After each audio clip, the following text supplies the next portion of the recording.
dans ce débat consacré à la censure et au dessin de presse, le dessin de presse comme thermomètre de la censure de certains pays ou d'une façon générale dans tous les pays du monde. Je vous présente, comme vous voyez, c'est un débat, il y a les filles d'un côté, les garçons de l'autre, mais j'espère qu'on réussira à créer une sorte de mixité de points de vue avec un peu de chance.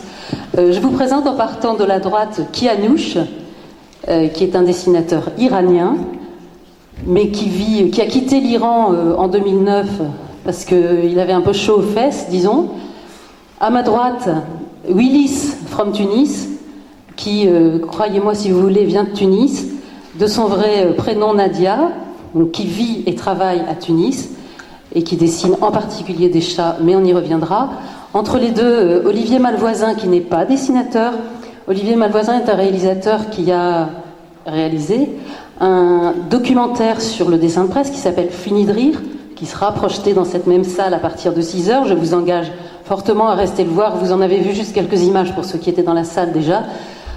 C'est intéressant, c'est même drôle assez souvent, et ça donne assez matière à réflexion. En plus de ce documentaire, d'ailleurs, Olivier a réalisé aussi un webdoc qui a été mis en ligne sur le site de Courrier International, qui, à travers une interview d'une quarantaine, mais bientôt plus, de dessinateurs partout dans le monde, montre quels sont les interdits, les limites à la liberté d'expression de dessinateurs dans tous les pays du monde. Parce qu'il y a, ici ou là, qu'on le veuille ou non, des limites que les dessinateurs ou que les sociétés ou que la loi impose aux dessinateurs. Bon, et moi-même, je suis Odile Conseil de Courrier International, où je m'occupe entre autres de l'agence Cartoon, qui cherche à promouvoir le dessin de presse sur le site de Courrier International, d'une part, où il y a un dessin mis en ligne quotidiennement. S'il y en a que ça amuse ou intéresse le dessin de presse, allez y voir, il y en a, je pense, 4000 qu'on peut regarder. Et je voudrais d'abord donc que nos deux dessinateurs se présentent rapidement, parce qu'en fait, c'est des dessinateurs un peu particuliers. Dans la famille dessinateurs de presse, il y a ceux dont on entend parler le plus souvent, qui sont ceux qui travaillent pour un quotidien, qui font tous les jours un dessin pour un quotidien. Et puis, il y a les autres comme Nadia. Willis, tu nous dis juste un peu comment tu travailles rapidement ? En fait, j'ai démarré sur Facebook en 2011, en janvier 2011, pendant la Révolution. J'ai commencé à publier les dessins sur Facebook et ça s'adressait à mes amis au départ. Et eux ont partagé sur leur page et leurs amis ont partagé et ça a fait un effet boule de neige et j'avais au bout d'une semaine 900 personnes et ça n'a pas arrêté de croître. Et quand j'ai vu justement les réactions, les commentaires hilarants des gens sous les dessins, les messages d'encouragement, j'ai continué, je continue encore aujourd'hui. Donc en fait, je travaille, j'ai pas de patron, quoi. C'est moi qui décide de faire un dessin quand je ressens le besoin et je chronique l'actualité en Tunisie depuis la Révolution. Je travaille pas avec les journaux en Tunisie, je travaille pour Ciné Mensuel en France. Mais oui, c'est vraiment une chronique, comme une sorte de blog où je m'exprime à travers le dessin. Kianouch, que je connais aussi, mais Kianouch, est-ce que vous pouvez nous dire quel genre de dessinateur vous êtes ? Vous n'êtes pas non plus attaché à un journal en particulier. Et en fait, je travaille avec les sites, parce qu'il n'y a pas de journal libre persan que je peux travailler avec. C'est pour ça qu'il y a des sites. Des sites iraniens ? Des sites iraniens, surtout opposants, qui fonctionnent comme un journal, comme un hebdomadaire ou journal.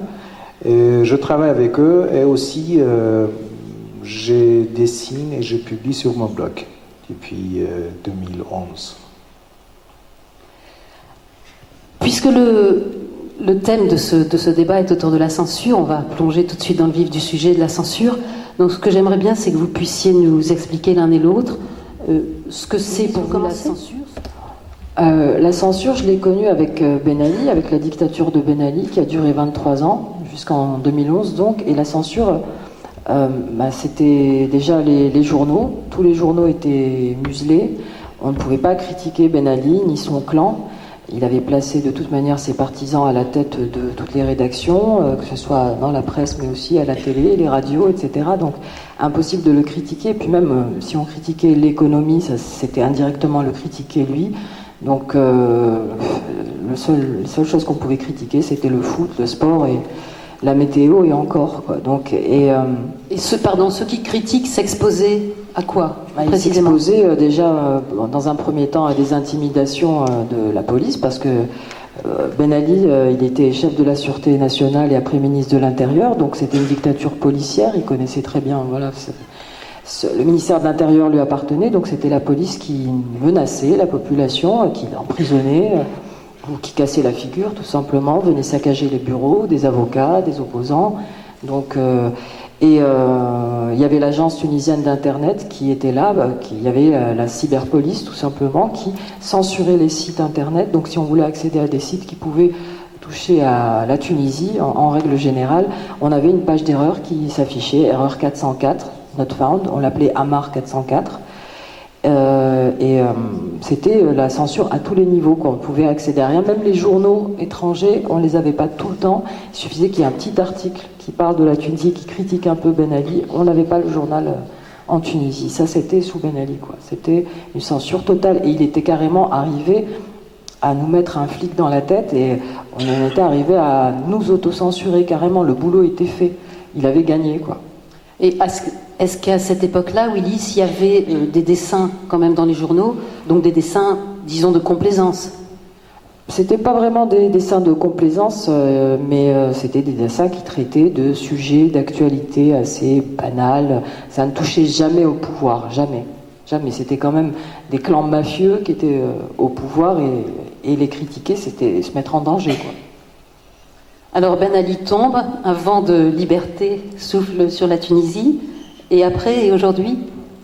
Ah oui, quand il y a eu la révolution, on a découvert ce que c'était que la liberté d'expression. La parole a été libérée du jour au lendemain, donc c'était vraiment une sorte de cri natal.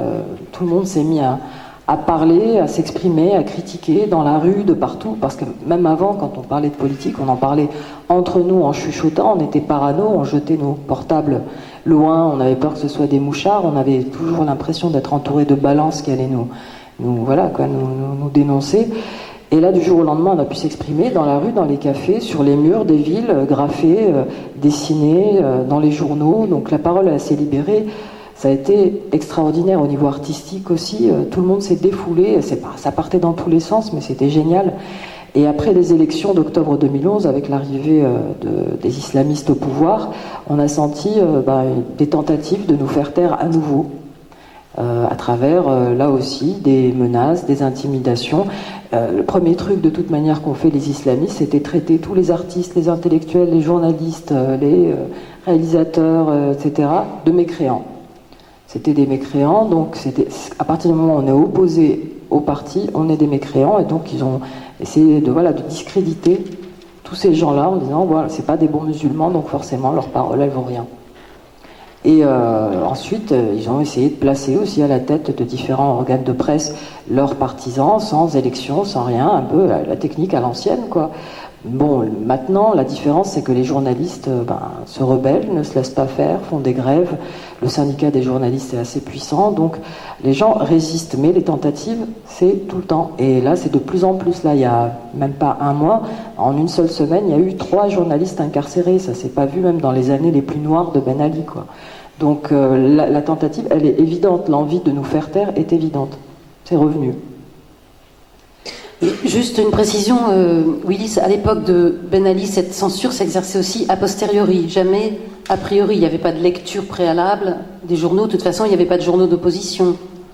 Non, ça n'existait pas. Et de toute manière, les seules possibilités... Enfin, il y avait des sites internet d'opposition, mais qu'on ne pouvait pas y accéder, évidemment. Il y a un blogueur qui avait créé un site satirique qui s'appelait Tunisine, qui a été incarcéré, qui a été torturé, et qui, suite aux maltraitances en prison, est mort d'une crise cardiaque à l'âge de 34 ans. Donc lui reste un symbole pour tous les Tunisiens, justement par rapport à cette lutte pour la liberté, la cyberdissidence. Mais oui, non, les journaux, de toute manière, recopiaient les dépêches que le pouvoir leur soumettait, quoi. Et est-ce que vous, personnellement, Willis, vous êtes sujette à cette censure? Est-ce que vous avez eu des menaces, des problèmes, des ennuis par rapport à un certain nombre de dessins? Parce que Donc vos dessins sont sur Facebook, ils apparaissent aussi sur les murs de Tunis, puisque vous allez, je ne sais pas si on dit taguer, avec des amis, il y a des grands chats qui s'expriment, les grands chats de Willis s'expriment sur les murs de Tunis. Vous avez eu des ennuis? Vous allez en avoir? J'espère bien. Il faut bien faire le buzz. On sera là. Non, bon, bien sûr, comme beaucoup d'autres, de toute manière, qui s'expriment en Tunisie, j'ai des insultes, on arrive à banaliser malheureusement, des menaces aussi. Et le pire, c'est que les menaces arrivent pour des dessins qui sont ridicules, quoi. Après, tout dépend de l'humeur de ceux qui sont en face, ou si on est dans le collimateur ou pas. Après, les moments où ça a été les plus difficiles, c'était l'année dernière pour le Printemps des Arts. C'était une foire d'art contemporain où je participais en tant que galeriste. J'exposais des graffeurs, justement. Et là, on a été pris entre deux feux. Il y avait les salafistes qui nous ont attaqués, qui sont venus lacérer les œuvres, les brûler, etc. Et de l'autre côté, le ministre de la Culture qui a porté plainte contre nous pour blasphème. Donc on était pris un peu entre deux feux. Et là, oui, là ça a été chaud à ce moment-là, quoi. Mais bon, depuis... par rapport au dessin de presse, en tout cas, les dessinateurs ne sont pas encore trop menacés. Il y a bien évidemment de l'intimidation, quoi. Mais si on se tait, bon, on a perdu. Merci Willis. Kianouch, c'est à vous de nous raconter, on parlait de la censure en Iran, comment elle s'exerce, comment vous l'avez ressenti par rapport à votre travail et pour quel genre éventuellement de dessin vous avez eu ou risqué des problèmes. La parole est à vous. D'accord. Alors, j'ai grandi avec la censure. Et la situation, c'était presque la même chose que Nadia Willis a dit à l'époque de Ben Ali. En plus, le régime en Iran, c'est un régime islamique. Ça veut dire qu'il y a encore un tabou et un censure religieux qui est dangereux aussi. On ne peut pas toucher les gens de gouvernement, on ne peut pas toucher le symbole islamique de religion en général. Et bref, on a beaucoup de lignes rouges pour dessiner. On a déjà une autocensure. Depuis que je me souviens, j'ai été toujours signalé, mais il ne faut pas dessiner ça, il ne faut pas penser de ça, il ne faut pas montrer ça, il ne faut pas. Qui venait vous dire ça? Toutes les sociétés, je ne peux pas dire juste un gouvernement, le système d'éducation, notre prof, même famille, les parents, mais fais attention, il ne faut pas dire ça, il ne faut pas... C'est une situation que tu te trouves dans une prison qui est très large, s'appelle ta ville, s'appelle ton pays. Mais après, quand je suis entré dans l'université, je me trouve très fatigué. Il y avait un mouvement entre les jeunes, plus les étudiants. Ils ont commencé à découvrir le chemin pour découvrir, comment dire, dehors de frontières. Ça veut dire, on était très très soif pour recevoir d'informations. C'était à l'âge de Internet. Internet en Iran était très limité, même pour avoir une adresse email, parce que j'ai demandé un jour, c'était en 1997, j'ai demandé à avoir une adresse mail. Et il a passé, mon demande était passée dans un service, intelligence service, mais c'était... Oui, mais maintenant on ne peut pas vraiment réfléchir, mais vraiment, est-ce que c'est vrai? Est-ce que c'était un blague, mais c'était vrai. Bref, je commence à dessiner sur les sujets sensibles, sur droits de l'homme, sur questions. Mais rarement je pouvais publier mes dessins dans journaux locaux et national. C'était mon problème toujours. J'étais toujours limité et j'étais toujours censuré et autocensuré. Et alors, comment et pourquoi êtes-vous parti, avez-vous quitté l'Iran en 2009 ? Il y avait des menaces réelles et sérieuses, comme on dit ? Oui, depuis 2006, j'étais sur menace à cause de la responsabilité que j'avais. Il y a une organisation aux États-Unis qui s'appelle Cartoonist Rights Network. C'était mon responsabilité d'observer les dessinateurs de presse. S'il y a un problème, c'était mon rôle qui envoyait un rapport et trouvait une solution pour les dessinateurs pour quitter. Et toutes les activités qui est liées à droits de l'homme en général, c'est presque un crime en Iran. Si vous êtes activiste pour droits de l'homme, si vous êtes activiste pour droits des femmes, si vous êtes activiste pour la liberté de la presse, vous êtes toujours un potentiel d'être accusé n'importe quel crime. En 2009, il y avait un mouvement qui s'appelle Mouvement Vert. Il y avait une élection. Il faut juste peut-être pour les jeunes qui sont dans cette salle, il y en a un certain nombre, rappeler ce qu'est le Mouvement Vert, s'il vous plaît, Kianouch. Oui, certains d'entre vous n'étaient pas nés en 2009, n'est-ce pas ? Oui, en 2009, il y avait une élection présidentielle.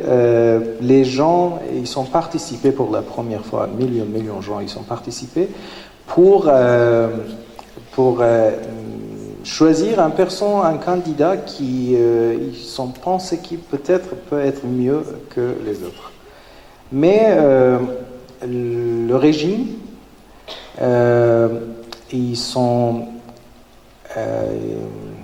ont volé leur vote et ils ont gardé le mec qui était président. Et pour la première fois, les jeunes, ils ont cassé leur silence et ils sont venus dans la rue et ils ont fait les manifestations et protestes. Et ils étaient arrêtés, torturés et tués dans prison, dans endroits anonymes. Et ça m'a touché beaucoup et je commence à dessiner pour soutenir ce mouvement. Et voilà, et après publier quelques dessins, je quittais le pays. Merci Kianouch. Ils ont cassé leur silence, c'est une assez belle expression. Olivier Malvoisin, je me tourne vers vous à présent, donc vous qui avez rencontré, interrogé, interviewé plusieurs dizaines de dessinateurs partout dans le monde, en leur demandant précisément quelles étaient les limites qu'ils avaient à leur liberté d'expression. Est-ce que, c'est peut-être un peu ambitieux, mais est-ce qu'il est possible de brosser une sorte de panorama mondial ? Est-ce qu'il y a quelques grandes forces, ou quelques grandes restrictions, quelques grandes familles de restrictions à la liberté d'expression qu'on peut voir sur la planète ?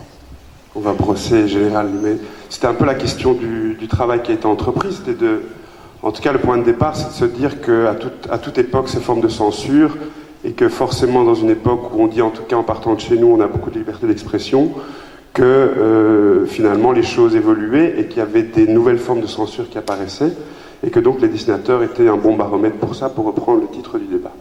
Alors si on veut brosser un tableau assez large de ce que j'ai pu retenir d'une expérience, sans théoriser, mais c'est que les formes de censure, de manière générale, se sont subtilisées. Si on démarre par exemple en Europe, chez nous, où on est quand même, faut pas exagérer, il y a la liberté d'expression, c'est encadré par la loi, etc. Eh bien, la plus grande censure qui existe de nos jours, c'est l'autocensure. Puisqu'en général, les États, ce ne sont plus les États qui censurent.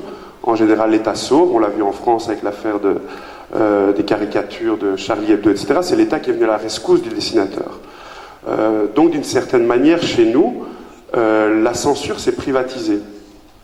C'est-à-dire que ce sont tous les groupes de pression, ou même les individus via les nouveaux modes de diffusion, via Internet, qui réagissent tout de suite et qui font que les dessinateurs s'autocensurent. Alors soit par paresse, soit par pression économique parce que la structure économique du journal a changé, et donc ils ne sont plus aussi libres qu'avant, vu que le journal est par exemple détenu par un grand groupe économique qui ne peut plus être critiqué dans le journal. Et je reviens sur ce phénomène aussi de paresse. Kroll, dessinateur belge, excellent dessinateur belge, qui dit que par exemple quand tu dois dessiner sur Israël-Palestine, eh ben, il hésite à 2 fois. C'est pas le journal qui va l'empêcher, mais il sait que s'il fait un dessin, par exemple, il prend l'exemple d'un dessin, s'il dit que le processus de paix en Israël, ben, il est comme Ariel Sharon dans le coma, il dit je vois pas ce que ça a d'antisémite, parce que c'est vraiment plus le processus de paix dans le coma. Et bien pourtant il ne passe pas ce dessin, parce qu'après il sait qu'il va avoir plein de réactions qui vont venir de partout, et que finalement donc il s'autocensure. Kroll, juste, je fais un aparté. Kroll, dont vous verrez quelques dessins, puisqu'après on va projeter quelques dessins que leurs auteurs commenteront, ou quelques autres qui sont pertinents pour une raison ou pour une autre. Mais Kroll, justement, c'est intéressant, il ne parle pas de censure, lui, il dit c'est des dessins refusés. Parce qu'il considère qu'il n'est pas dans une rédaction où on censure, mais que, bon, il comprend que le rédac-chef, dans le cas du dessin dont Olivier vient de parler, que le rédac-chef est fatigué d'avance à l'idée des 1000 mails et des 3000 lettres, ou le contraire, qu'il va recevoir concernant tel ou tel dessin. Exactement. Donc, pour continuer le tableau, parce que la question est assez large et difficile, mais en Europe, je dirais que ce qui se manifeste le plus, c'est une forme d'autocensure, à la fois pour des pressions économiques, culturelles, mais une autocensure aussi par... je ne le retrouve plus. C'est pas grave, autant pour moi. Si on passe en Amérique latine, par exemple, là, c'est une censure économique beaucoup plus forte que chez nous, puisque le système est plus libéral et les journalistes moins protégés. C'est-à-dire que chez nous, on a encore des syndicats. Il y a des journalistes, des dessinateurs qui sont encore salariés des journaux. En Amérique latine, la pression économique est beaucoup plus forte, et donc le poids de l'actionnaire est encore plus présent que chez nous. Le phénomène de conflit entre le racisme est encore très important aussi en Amérique latine. On voit au Paraguay, etc., que le problème entre indigènes et arrivants plus récents est encore très présent, et que ça, c'est une limite qui est en général pas du tout dépassée. Autre exemple, un dessinateur argentin, assez symptomatique sur l'évolution du monde de la presse, qui disait, c'est un type magnifique qui dessine depuis une 40aine d'années, qui termine son intervention en disant « mais finalement, au temps de la dictature, j'étais plus libre ». Donc, même au-delà de toute provocation, c'est-à-dire que quand c'est l'État qui censurait tout le temps, les limites, il les connaissait, elles étaient claires. Or, maintenant, il y a une manière beaucoup plus subtile de faire pression sur les dessinateurs pour qu'ils ne fassent pas leurs dessins, et donc il ne sait jamais plus vraiment où est sa limite, ce qui est quand même assez interpellant. En Afrique, au Moyen-Orient, par notre pays, où j'ai rencontré Kianouch, Nadia, Dilem en Algérie, etc. Ces dernières années, ils sont passés d'une censure d'État assez claire aussi, où, comme Nadia le dit souvent, on avait un flic dans la tête. C'était la même chose en Iran, je crois que c'était ça l'idée, le flic dans la tête, on s'autocensure directement. Maintenant, ça se passe par les réseaux sociaux quand même. Il y a une surveillance, quoi. Donc le flic dans la tête revient quelque part, parce qu'on ne sait pas jusqu'où on est surveillé finalement. Donc il y a quelque chose qui s'immisce tout doucement par rapport à ça. Donc de manière générale, même s'il y a plus de liberté d'expression dans le monde, parce qu'on a de plus en plus de démocraties libérales et des constitutions qui protègent apparemment la liberté d'expression, les formes de censure évoluent, sont assez pernicieuses, et pour revenir chez nous, le politiquement correct gagne beaucoup de terrain par rapport à tous les facteurs que j'ai exprimés plus tôt, et le premier, c'est la place du dessinateur de presse dans le journal quand même, qui est tout à fait différente qu'avant, puisque finalement l'économique a rattrapé la liberté d'expression dans le sens où les dessinateurs aussi sont précarisés, et quand on est précarisé, qu'on tient à sa place, on tape moins fort, quoi. Voilà. Oui, merci pour ce tableau. Je pense qu'on peut peut-être aussi préciser que la mondialisation, disons, en tout cas les réseaux sociaux, le fait que les dessins qui autrefois concernaient un public restreint, un public qui était le public qui lisait le journal, Pour le dire rapidement, aujourd'hui ils sont diffusés dans le monde entier, donc sont susceptibles d'être mal compris ou mal pris ou simplement critiqués parce qu'il y a des questions de culture ou qu'un truc qui choque pas ici choquera ailleurs. Et ça contribue aussi à une espèce de... Je pense que Kroll en parle, non, dans le... Mais il y a surtout un magnifique exemple, enfin, c'est vraiment un cas d'école par rapport à ça, c'est l'exemple de Gley. Gley, qui est un dessinateur d'origine française qui s'est installé au Burkina Faso il y a une vingtaine d'années, qui dessine pour l'événement du jeudi au Burkina. Le jeudi. Le jeudi. Le jeudi, qui est un journal satirique du Burkina Faso. Mais donc Gley a fait un dessin sur Mohamed VI, roi du Maroc, alors qu'il est au Burkina Faso. C'est un dessin de commande en plus. Parce que Le Monde voulait illustrer un dossier sur le Maroc et il a représenté Mohamed VI, pour faire vite, dans un trou de serrure, comme quoi Mohamed VI était l'alpha et l'oméga du Maroc, donc qui décide tout, donc autocrate, et donc voilà, troisième sens. Le Maroc a réagi, a retiré tous les suppléments du Monde le week-end où ça passait, etc., a fait pression sur El País pour qu'il ne le passe pas, et 2 mois plus tard, un blogueur marocain reprend sur son site ce dessin qui mangeait pas de pain, franchement, c'était pas du gros rentre-dedans. Et ben, le gars, il a été arrêté, il a eu de la prison ferme pour avoir publié ce dessin. Et donc, Gley, quand il le raconte, il dit, mais il était complètement troublé. Donc, il a fait une lettre ouverte au président du Maroc en disant, vous faites du tam-tam, vous faites de la pub à mon dessin, moi, j'ai pas demandé ça, et en plus, ce type est en prison. Et donc, ça interrogeait vraiment sur la responsabilité du dessinateur, où il va réfléchir à 4 fois, parce qu'en plus, avant, voilà, il avait son lectorat dans son journal, il sait très bien, ça tourne à 20 km à la ronde, à 200 km en Belgique et sur la France. Maintenant, ils ne savent plus. Alors, en allant au bout de l'idée, ça pourrait prôner l'autocensure. Il y a des dessinateurs qui prônent plus d'autocensure qu'avant, en disant notre responsabilité a changé. Il y en a d'autres qui disent, les plus jeunes souvent, en disant, mais de toute façon, nous on connaît que ces médias-là, on ne va pas s'autocensurer vu qu'on ne connaît que ces réseaux de diffusion-là. Moi je me souviens un jour, Nadia m'avait dit, ça m'avait un peu frappé, vu que chez nous il y a beaucoup d'autocensure via les journaux, etc. Nadia, après la Révolution, me dit, moi je ne m'autocensure pas par peur. Bon voilà, je la laisse dans le vent, mais ça fait réfléchir dans l'évolution à la fois du dessin et des moyens de diffusion, et que forcément, si on parle dans le débat de liberté d'expression, le joli truc dessinateur baromètre, ça doit complètement lié aux moyens de diffusion aujourd'hui et analysé dans ce sens-là.